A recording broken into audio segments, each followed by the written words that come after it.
And they had kind of like put together three companies into one was the idea. First, we're going to do this, and then it's going to be point two, and then we're going to take the data and do three. And they had built three individualistic business models off of this. I would describe myself as a little bit of a grinder, which is like, all right, if I'm in, I'm all in until I'm all out. So I'm all in. So let's figure out how we can do this.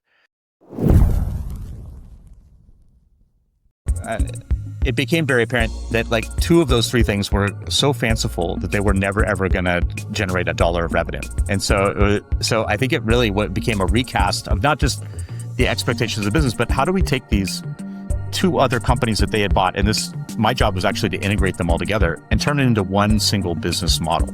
And go back to the board and this private equity guy and say, like, I think that actually this is a pretty big mistake. Spilt milk over buying the company and what you paid for it. But the ability to actually monetize this portion of it, we need to re-indoctrinate this back into the core product and build a business model around that. And there's different financial ramifications, there's different margin profile, and how can we reconstitute even the sales force to do it? So it actually became like a restructuring, like consultative project, when originally my job was just like take these three things and stick them into NetSuite and then run the business going forward. And that transition took like a year. There's a lot of details behind this, but it was just like, it was really, really messy. And at one point you come to a decision in your own career when you're like, is this too messy to even we actually got it all together. Recast the business model, the environment continued to change.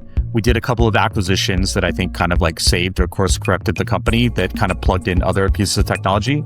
So I think from like what I think was like super problematic, I think that like the finance team and the work that we were doing on how to recast and rescope what the company's objectives were, I would like to think kind of saved the company.